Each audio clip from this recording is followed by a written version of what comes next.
nossas Bíblias na Epístola de Paulo aos Efésios? Epístola de Paulo aos Efésios, capítulo 2. E vamos dar sequência àquilo que temos estudado na Palavra de Deus dentro desse livro. Eu quero começar, irmãos, refletindo com vocês sobre paz, não é? Paz, realmente. Onde encontrar paz? As pessoas correm, né, de um lado para o outro, a gente vive problemas e situações difíceis todo dia, o tempo todo. E o que mais a gente escuta das pessoas é que elas querem paz, né? Tudo que elas precisam é de paz. Não tem muito dinheiro, mas tem paz, tá bom, né? Ou tem muito dinheiro, mas não tem paz. E o que adianta ter muito dinheiro e não ter paz na vida? O tempo todo a gente escuta isso das pessoas. E normalmente a gente pensa que paz, ela é a ausência da guerra. A paz é a ausência do problema. Se não tem nenhum problema, então está tudo em paz.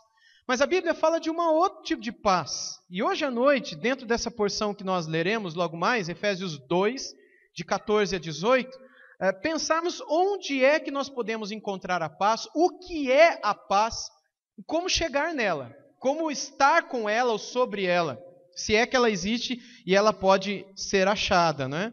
Há pessoas que vivem verdadeiras guerras dentro do lar, há pessoas que não vivem guerras dentro do lar, mas vivem guerras no coração. Com os pais está tudo bem, com a família está tudo bem, mas no coração não está nada bem. Há pessoas que no coração está tudo bem, mas quando chega dentro de casa é uma guerra. Há pessoas que não têm problema no coração e não têm problema na casa. Mas muitas vezes encontra problemas no trabalho, problemas na escola, problemas na igreja que frequenta, problemas, guerras, lutas, que tiram a paciência da pessoa, que tiram a paz daquela pessoa. Esse é o cenário. E essas pessoas o tempo todo dizem, tudo que eu queria era paz. Onde é que encontra a paz? A maioria dessas pessoas é cristã. São pessoas que vão à igreja, são pessoas que creem em Cristo, mas que querem paz.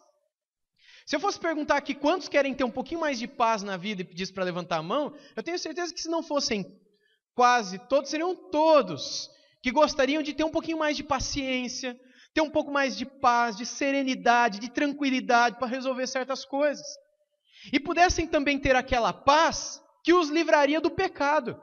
Porque quando a gente cai na tentação é porque a gente não tem paz. E a gente encontra paz no pecado. O pecado alivia. O pecado, falei, fiz, olhei, tratei, usei. O pecado traz paz. E muitas pessoas desejam encontrar a paz que os liberta do pecado também. Esse é o cenário da grande maioria das pessoas. Esse é o cenário no qual a maioria dos homens e mulheres no nosso tempo se encontram. A solução para elas, então, é paz. Nós precisamos de paz. Precisamos de paz no coração, precisamos de paz no lar, na família, precisamos de paz nas igrejas, precisamos de paz no trabalho, paz para estudar, paz para governar, paz entre as nações, mas esse não é nem nosso caso aqui. A gente nem vive problema e nunca viveu, e eu acho que nunca vai viver problema com países vizinhos. O Brasil não tem tradição com guerra. Teve uma guerra aqui, uma guerra lá, mas nosso país é um país pacífico, não é? As guerras que nós encontramos são as internas, são as do nosso coração ou as das nossas famílias. Mas apesar da gente não viver situações assim, de guerra externa, terrível, de matanças internacionais, mas a gente também precisa de paz. Paz para o nosso coração. E Paulo vai falar nesse texto que nós vamos ler agora, que Cristo é a verdadeira paz. E que sem Ele ninguém pode encontrá-la em absoluto nenhum lugar. Vamos então ao texto? Efésios capítulo 2, versos 14 a 18. Eu peço que enquanto eu estiver fazendo a leitura, você acompanhe aí na sua Bíblia atentamente cada uma dessas palavras. Efésios 2, a partir do verso 14, nós lemos assim: Porque Ele é a nossa paz, o qual de ambos fez um. Daqui a pouco eu vou explicar essas palavras. E tendo derribado a parede da separação, que estava no meio, a inimizade, aboliu na sua carne a lei dos mandamentos, na forma de ordenanças, para que dos dois criasse em si mesmo um novo homem, fazendo a paz e reconciliasse ambos em um só corpo com Deus, por intermédio da cruz, destruindo por ela a inimizade. E vindo, evangelizou a paz a vós outros que estáveis longe, e paz também aos que estavam perto, porque por ele ambos temos acesso ao Pai em um só Espírito. Amém? O começo do texto aí diz, porque ele é a nossa paz. Cristo é a nossa paz. Sem Cristo, meus irmãos, não é possível ter paz na vida. Sem Cristo a gente não sabe nem o que é paz. Longe de Jesus, ninguém pode encontrar isso que o apóstolo Paulo chama aqui aos Efésios de paz. Se você é alguém que já sofreu muito na vida, desejando encontrar paz em algo, mas não encontrou, não é? Não encontrou. Ou em alguém, e aí você já descobriu que ninguém pode trazer paz para o seu coração verdadeiramente, não é? E você talvez tenha se desesperado no passado, ao perceber que nada lhe trouxe paz, nada lhe trouxe aquela tranquilidade. Saiba que a razão de você não ter encontrado paz em lugar nenhum é que você não encontrou no lugar certo. Não é? A paz, ela não pode ser encontrada fora da pessoa de Jesus Cristo. Ele é o lugar da paz. É nele que ela se encontra. A paz, então, tem nome. A paz tem um lugar. E qualquer pessoa pode chegar lá. Qualquer pessoa pode chamar por esse nome. Qualquer pessoa pode encontrá-la. Qualquer pessoa.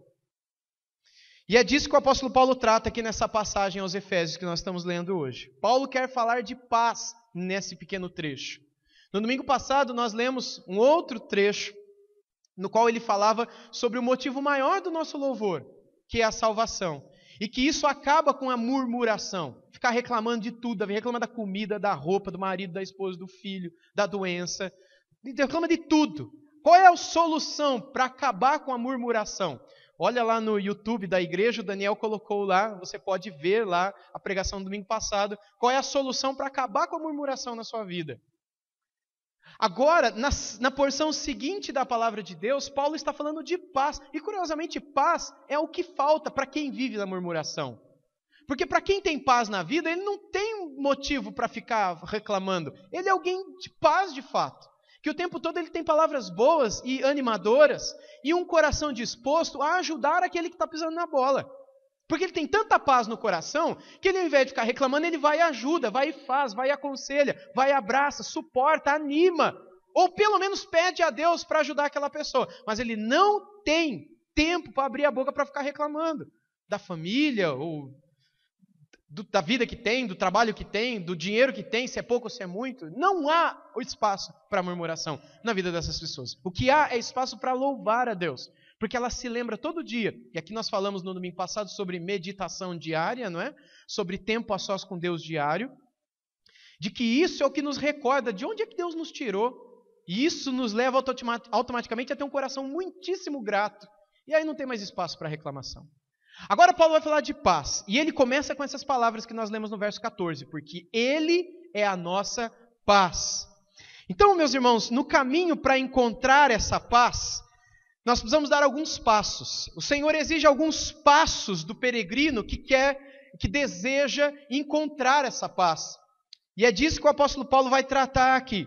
Paulo quer falar de paz e o seu grande desejo é que os efésios encontrem essa paz e saibam que naquele exato momento eles estavam sentados sobre ela, sobre a paz, sobre a verdadeira paz. Então Paulo começa com as palavras seguintes, vamos continuar. O qual de ambos fez um, apenas até aqui. O qual de ambos fez um. Então não há dúvidas, Jesus é a nossa paz. Sem Ele não há paz. Sem Ele não há descanso para a nossa mente cansada. E Ele é quem destrói todas as coisas e faz com que nós consigamos encontrar paz. Quando ele diz aqui que de ambos Ele fez um, Ele está tratando dos judeus e dos gentios. Gentil com uma letra O no final, não é? Que são os estrangeiros. São as pessoas que não são judias. Então ele fala dos judeus e daqueles que são fora da nação judaica, e que, por consequência, naquele tempo do Antigo Testamento, estava fora da bênção de Deus, fora da presença de Deus. Por isso que o tempo todo a Bíblia fala no Antigo Testamento que era para as nações virem a Jerusalém, virem ao povo da aliança, porque o povo da aliança apresentaria o caminho da paz. Então, para chegar na paz de Deus, precisava passar pelo caminho dos judeus, até Jesus Cristo morrer na cruz. Depois da cruz de Cristo, ninguém precisa mais dos judeus, porque agora Deus destruiu essa barreira que separava judeu de não judeu. A salvação vem dos judeus, conforme disse o próprio Cristo e Moisés e Paulo, mas a partir do seu nascimento ela se estende para o mundo inteiro. E agora qualquer pessoa, de qualquer tribo, de qualquer língua, de qualquer nação, de qualquer etnia, pode clamar por esse nome, pode encontrar essa paz, sem nunca conhecer um judeu na vida, nem sequer viajar para Jerusalém ou Israel. Porque Cristo é a nossa paz. E Ele destruiu toda a barreira. Ele é aquele que faz a pacificação. É curioso que as Bíblias americanas ou inglesas também, elas trazem a palavra peacemaker, que é a ideia daquele cara que faz a paz, quando tem, é o intermediador. Sabe quando tem, tá lá o policial na rua e o bandido dentro do banco, com um monte de refém. Aí manda o cara para fazer a intermediação. Sabe esse tipo de cena? O cara vai lá, conversa com o bandido, aí vem, olha, os caras querem um carro blindado, que é uma metralhadora, e querem 50 mil reais nessa conta. E querem um celular e querem a imprensa filmando. Aí fala isso para a polícia fala, ó, a gente só vai dar o carro e a gente só vai dar os 50 mil na conta, mas a imprensa a gente não vai chamar. E o cara volta lá. Esse peacemaker é esse cara que fica no meio dos dois fazendo a paz entre ambos. Em guerras, é muito comum que embaixadores ou homens que representam nações também se coloquem no meio. Presidentes nacionais que não tem nada a ver com o probleminha da guerra entre aqueles países. Então é um problema lá entre Paquistão e Índia. E aí vai, por exemplo, a presidente do Brasil para tentar fazer a intermediação, porque ela não tem nada a ver com a bagunça e com a briga deles lá. E ela é essa pacificadora. A palavra original que Paulo usou para colocar para os Efésios é esse tipo de... Quando fala que ele é a nossa paz, é a ideia de que é aquele que faz a paz e é aquele que traz e cria a paz. Então, se ele cria essa paz, ele cria entre alguém e outro alguém. Quem são essas pessoas que estavam inimigas e que agora ele vem e traz a paz? Paulo vai falar de duas esferas dessa inimizade. A primeira é aquela entre os judeus e quem não era judeu. Ele destruiu isso. E de ambos fez um povo só. Agora não existe mais gentil e não, judeu e não judeu. Agora todos somos, como Paulo disse aos Gálatas, o Israel de Deus. Nós somos um povo só. Paulo vai dizer aos romanos que nós somos enxertados a essa oliveira brava, que é o povo de Israel. De modo que ele nos uniu a ela e agora recebemos e usufruímos de boa parte das bênçãos que foram feitas a ele, aos judeus. Não todas as bênçãos. Por exemplo, a gente não vai usufruir da bênção da terra. Você se converte, você não vai chegar lá em Israel, agora me converti, sou também Israel de Deus, sou judeu espiritualmente, sou judeu messiânico, eu quero meu direito à terra. Você não é louco de fazer isso. Se você fizer, você sabe qual é o seu teu fim. Né? Não é esse tipo de bênção que diz respeito à terra, ao trono e ao trato de Deus com o judeu de fato, não é? Mas são aquelas bênçãos espirituais da fé, da salvação, do resgate, da alegria, da esperança. E tantas outras bênçãos que eram prometidas lá no Antigo Testamento, que são repetidas ao povo do Novo Testamento e, por extensão, a você e a mim também. E ele, então, primeiramente destrói essa barreira. Agora não existe mais dois povos, mas um povo só, o povo de Deus sobre a terra, que é composto de judeu e não judeu. Segunda paz que ele cria é entre nós, seres humanos, e Deus. Porque havia uma inimizade entre os seres humanos e Deus. Não havia? Qual era a inimizade que havia entre os seres humanos e Deus? A inimizade que foi criada pelo pecado. O pecado veio e nos fez inimigos de Deus. Porque nós acabamos nos tornando amigos das coisas desse mundo, do pecado e de tudo aquilo que Deus odeia. A nossa inimizade com Deus, gente, se resume na seguinte frase. A gente ama o que Deus odeia e a gente odeia o que Deus ama. Não é assim? A gente ama o que Deus odeia. A Bíblia fala que Deus odeia isso. A gente gosta daquilo. A Bíblia diz que Deus odeia aquilo outro. A gente gosta daquilo outro. A Bíblia diz que Deus diz, não faça isso, porque não me agrada. A gente pega e faz. Então a gente odeia o que Deus ama. Mas a gente ama o que Deus odeia. Não é assim o nosso coração? É disso que nasce uma inimizade. Tente você que é casado, você que está namorando, você que tem um amigo, uma amiga, passar a odiar tudo que aquela pessoa com quem você se relaciona ama. Você passa a odiar tudo aquilo. E aí tudo aquilo que aquela pessoa detesta, você ama. É possível que esse relacionamento continue sem abnegação, sem renúncia? É lógico que não dura. assim também não dura o nosso relacionamento com Deus, enquanto não passamos a amar o que Ele ama e odiar o que Ele odeia. Havia essa inimizade entre os homens e Deus. E quando Jesus Cristo vem, Ele vem para sofrer em nosso lugar o sofrimento que nós deveríamos sofrer por dar as costas a Deus o tempo todo e quebrar as leis de Deus. Não é meu objetivo tratar desse assunto aqui agora, até porque a gente já tem tratado disso em outras pregações. Mas o fato é que se Cristo não tivesse vindo e feito essa paz, Ele ter colocado em seu próprio corpo e alma naquele momento da cruz a nossa culpa, e ali na cruz ter levado a minha culpa, e gente, eu sou tão culpado, e você também. Quando a gente olha para o nosso passado, a gente tem tanta coisa do que se envergonhar ou não tem? Se você acha que não, é porque você está tão cego para o pecado, você está tão dentro dele, que é como você dizer para uma baleia, você está vendo a água? Ela vai aonde? E quanto mais imerso no pecado a gente está, mais santo a gente se acha. Mas quando você começa a se aproximar da luz, quanto mais você se aproxima, mais pecado você vê. É como a esposa do Billy Graham, aquele pastor americano, que foram fazer um programa da CNN na casa deles, uma entrevista, não é? O pastor, acho que é o pastor mais famoso do mundo. Ele já está deve ter mais de 100 anos já. Billy Graham é que nem o Russell Shedd, Enéas Tonini, alguns pastores brasileiros, que muita gente acredita que eles não vão morrer mais. Eles estão preservados para o dia da segunda vinda de Jesus, né? E você ouve o Russell Shedd pregando, ele prega com mais vitalidade do que eu. E é impressionante como Deus usa a vida daquele homem. Se não passou dos 100, está para lá, né? Está ali para passar. E por que eu ia falar desses homens? Do Billy Graham, obrigado. O Billy Graham, a esposa dele arrumou a casa, CNN. Você sabe que a CNN lá para os americanos é mais do que a Globo aqui para o brasileiro, né? É a maior rede de televisão do mundo, a CNN. E ia fazer uma entrevista de aproximadamente meia hora na casa do Billy Graham. E ela arrumou a sala. Imagina se fosse na sua casa. Né? Arrumou a sala, enfeitou, comprou uma flor nova, foi ali na floricultura, né? Limpou muito bem limpado, porque a sala da casa dela ia passar rede nacional. E deixou tudo muito bonito. A hora que chegou o pessoal da CNN, montaram ali, procuraram melhor exposição, melhor ângulo, ligaram as câmeras, aí de repente foram fazer o teste com a luz. Não sei se você já viu, mas o programa de televisão tem uma luz muito forte que incide por trás dela, quando é em lugar fechado. Se é lugar aberto, eles amplificam a luz do sol por meio de um negócio que eles chamam de batedor, né? Para aumentar a luz e deixar claro o rosto, sem sombras e sem nada. Como é num lugar fechado, tem que ter uma luz. É uma luz quentíssima, fortíssima.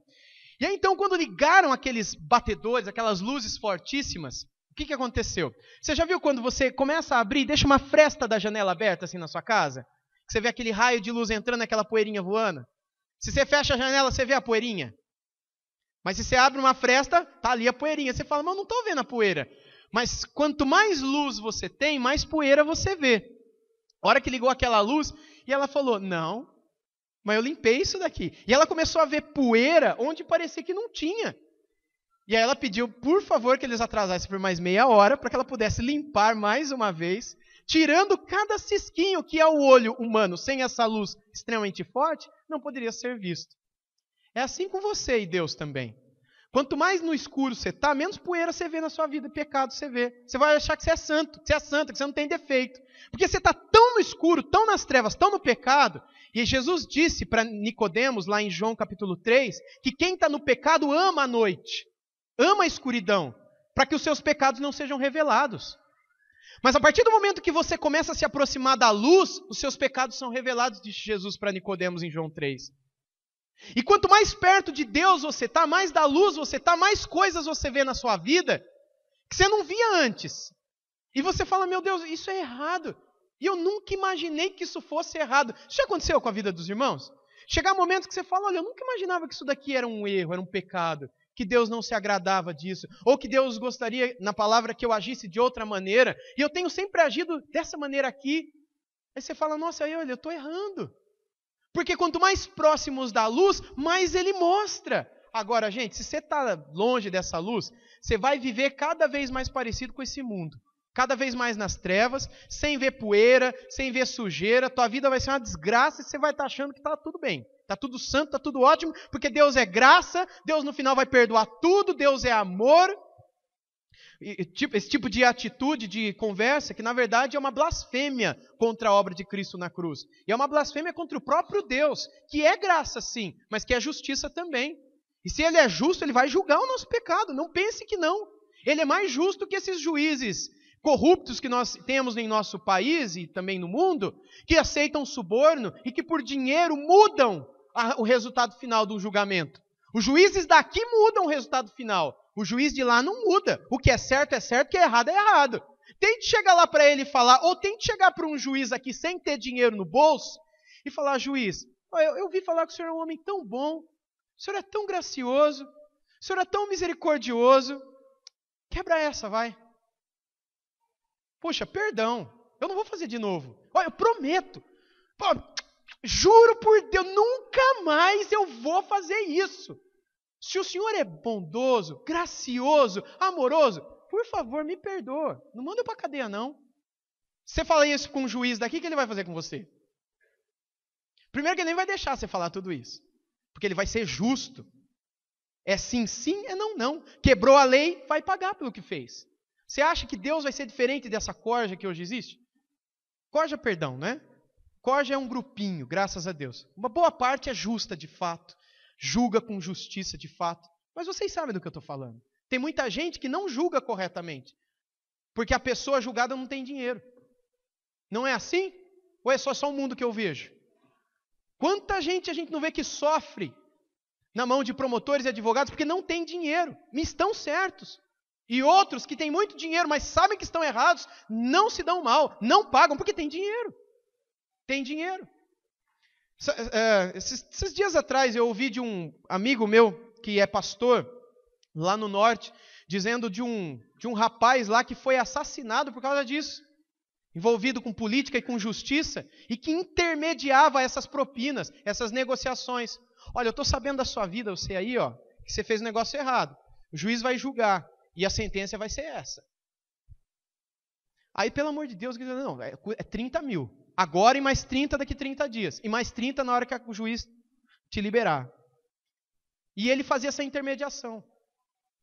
E fez isso com vários. Um rapaz novo foi assassinado. Eu não conheci o rapaz, mas é amigo de outros amigos dele lá também.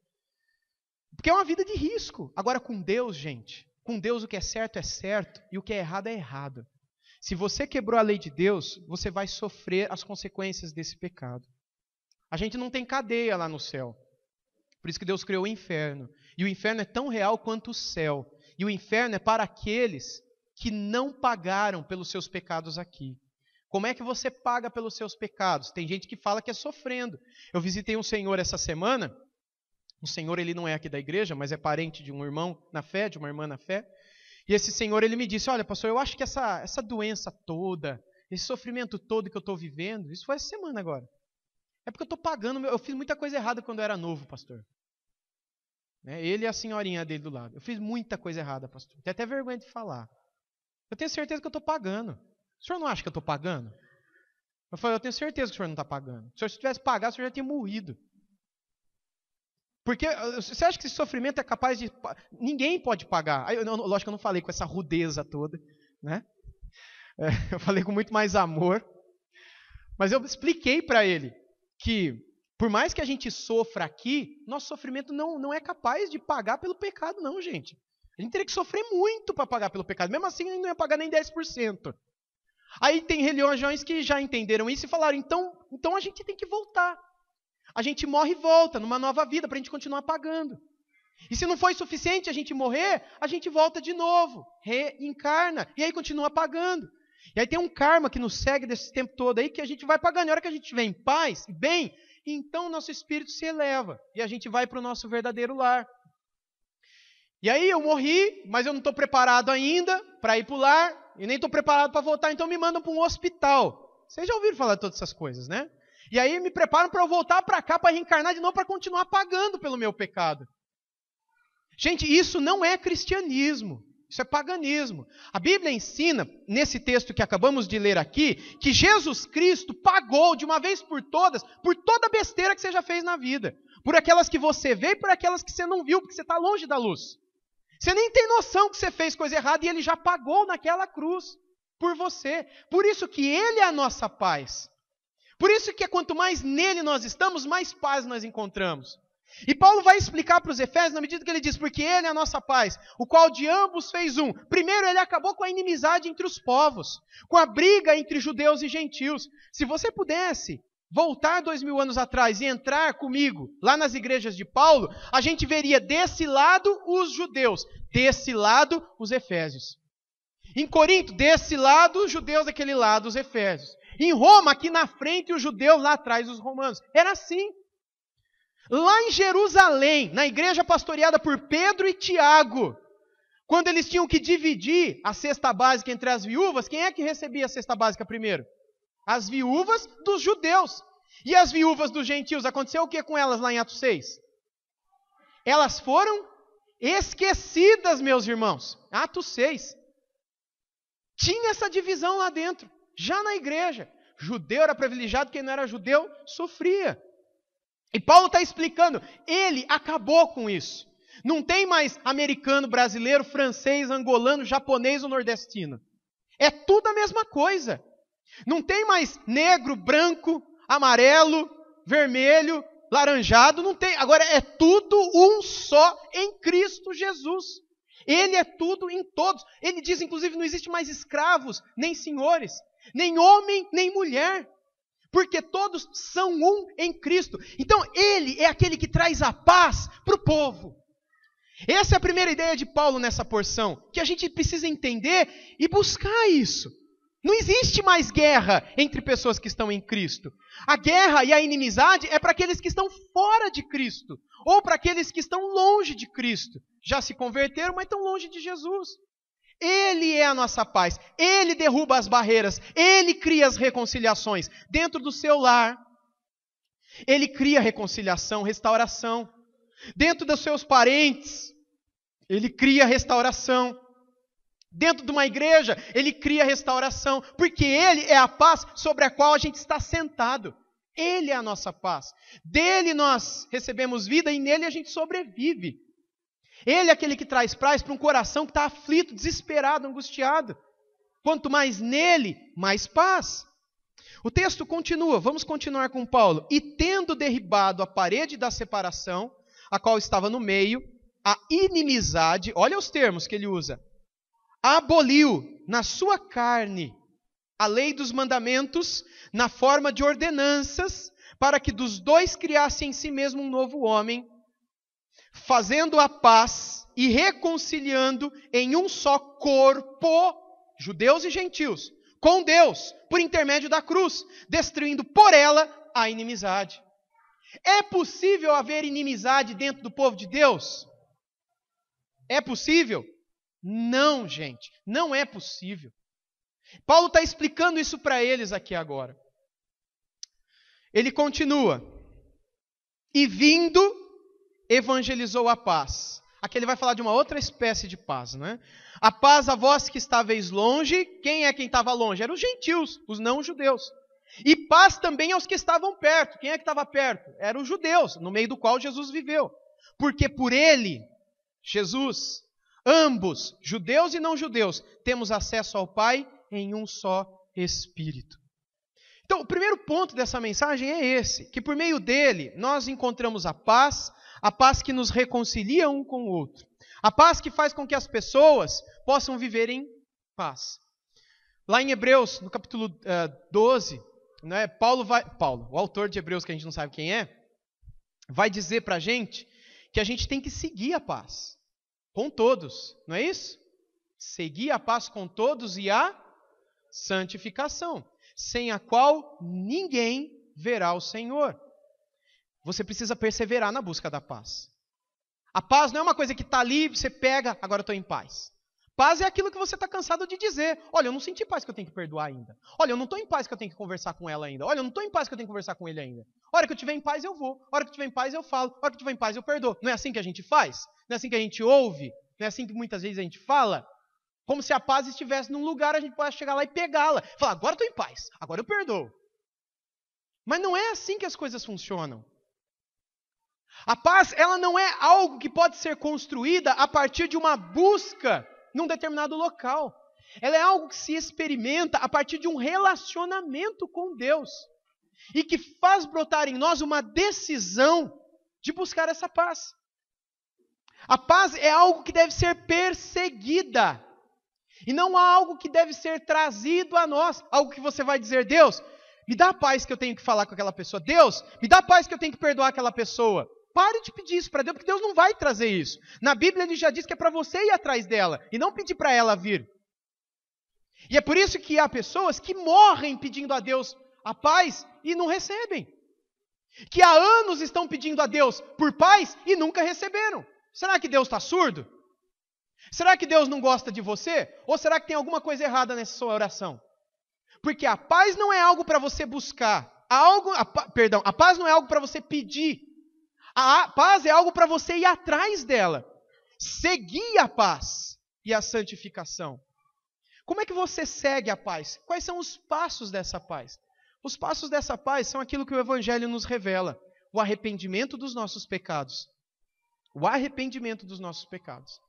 E a fé que Jesus Cristo morreu naquela cruz para nos perdoar de todo o nosso pecado. E apagar toda a culpa que a gente carregou até aqui. Ele traz essa paz com Deus. Paulo fala em Romanos 5, verso 1, que nós somos justificados, não é?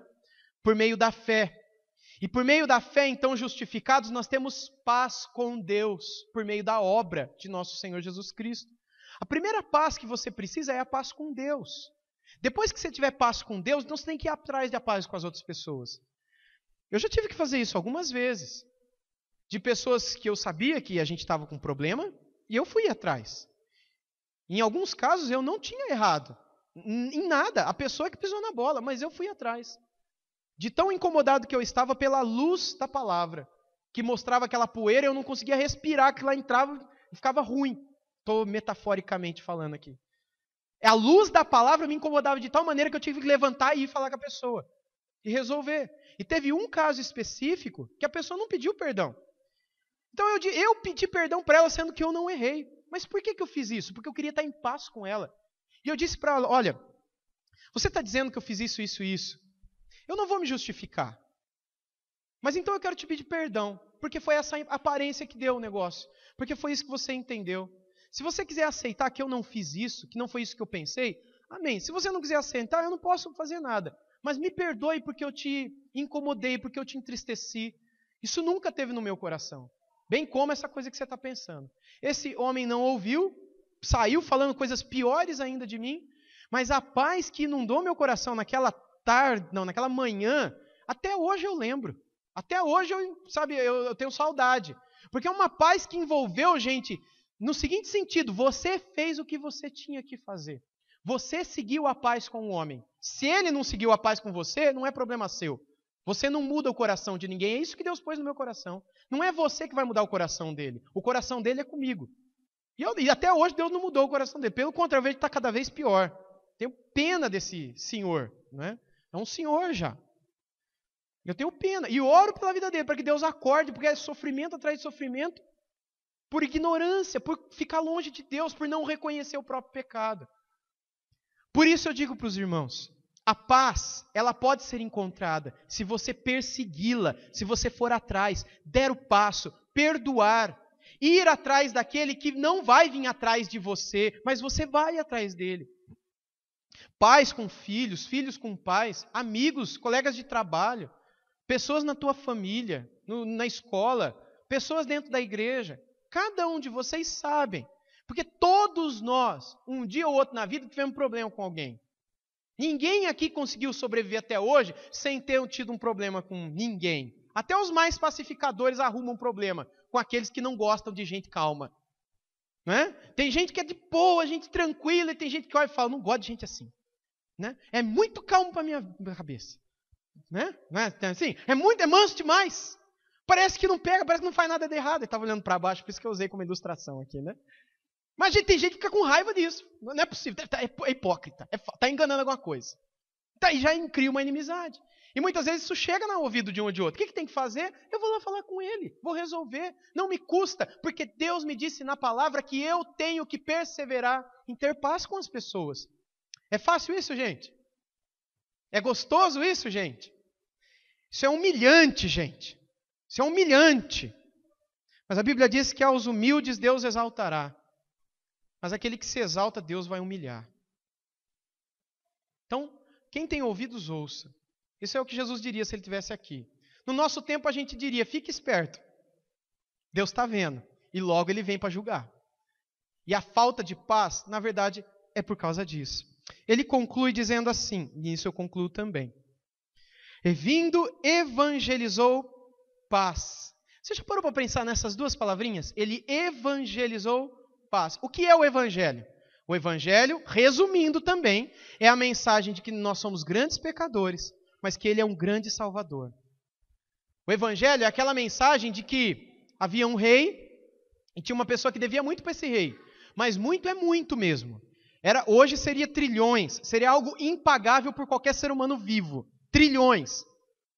Mas esse cara devia isso para o rei. E Jesus contou essa história. E o rei não podia deixar aquilo passar. E o rei chamou aquele homem e disse, eu vou te pôr na cadeia, porque você não me paga, eu vou pôr a tua esposa, eu vou prender os seus filhos.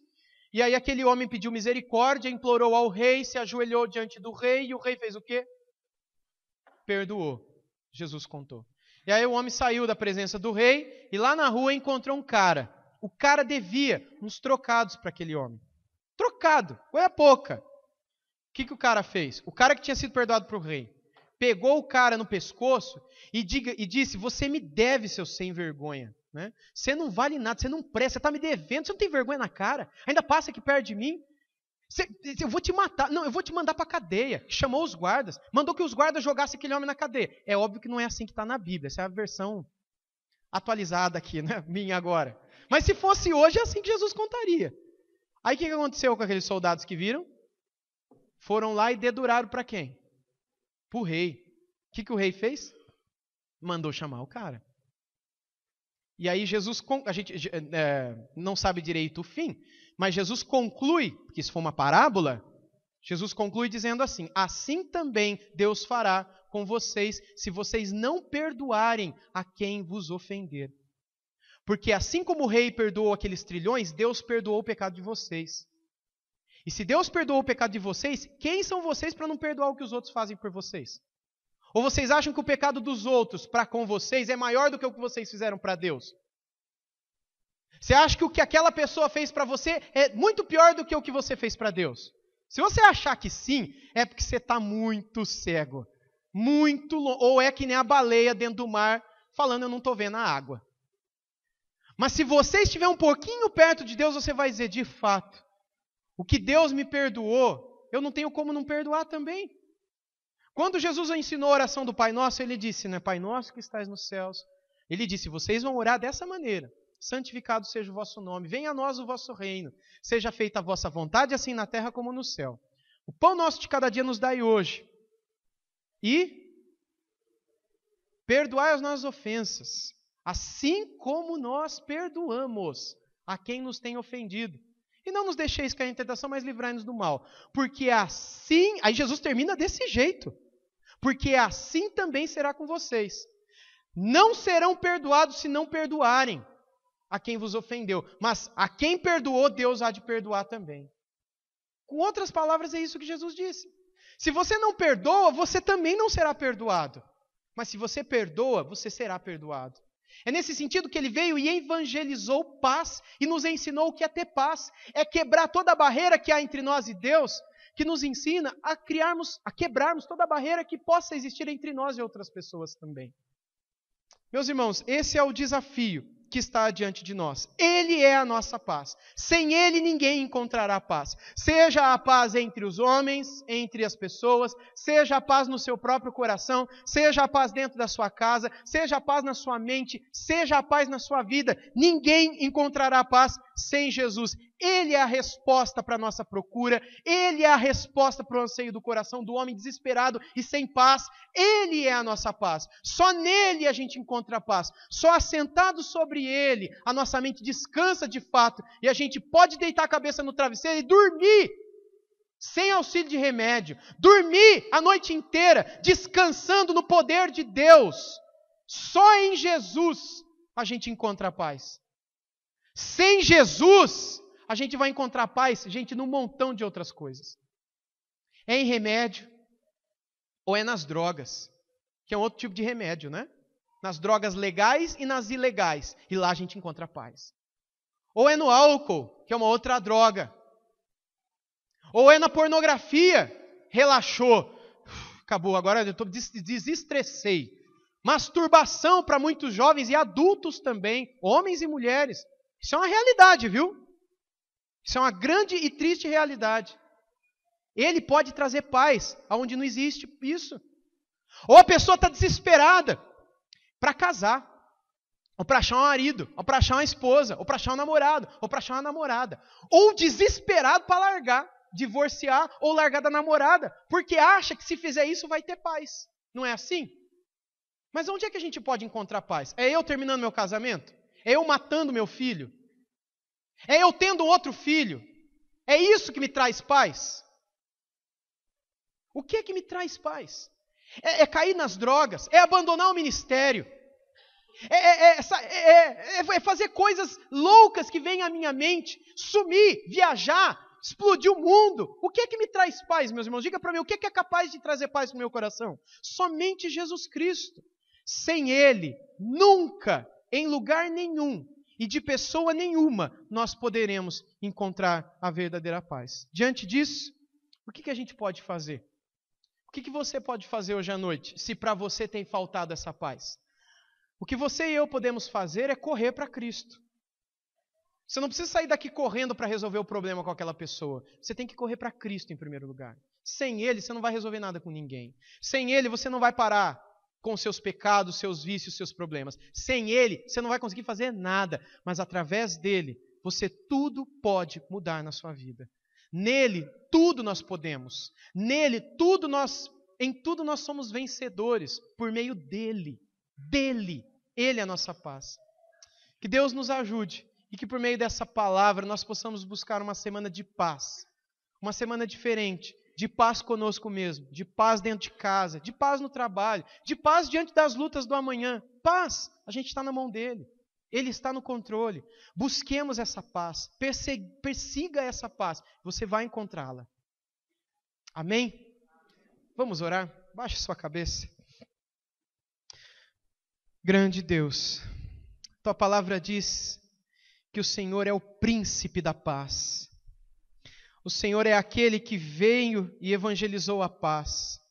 Quando o Senhor nasceu, os anjos cantavam nos céus, glória a Deus nas mais altas alturas, e paz na terra aos homens de boa vontade, ou aos homens a quem Ele quer bem. Tua palavra nos enche dessa esperança, de que o Senhor é a nossa paz, o Senhor é a reconciliação entre nós e Deus, e o Senhor é a possibilidade da gente saber o que é ter paz uns com os outros também. Obrigado por tudo que o Senhor já fez em nossa vida. E obrigado porque os nossos pecados foram todos pagos naquela cruz. Ajuda-nos a viver essa vida de paz também, uns com os outros. A evangelizarmos essa paz para famílias que estão desesperadas e que estão em guerras, vidas, senhoras, jovens, que não sabem o que é ter paz na vida. Que viveram 16 anos de guerra e de luta, ou que viveram 80 e que nunca souberam o que é ter paz na vida. Senhor Jesus, o Senhor é a paz. E basta essas pessoas estarem perto de Ti para desfrutarem dela. Senhor, traga primeiro ao coração de cada um daqueles que estão aqui do Teu povo essa paz. Abundante paz, paz que excede todo entendimento, para que nós também possamos evangelizar essa paz, falar dela àqueles com quem nós convivemos todo dia. Obrigado pela grande paz. Em nome de Cristo Jesus. Amém. Vamos ficar em pé e encerrar cantando.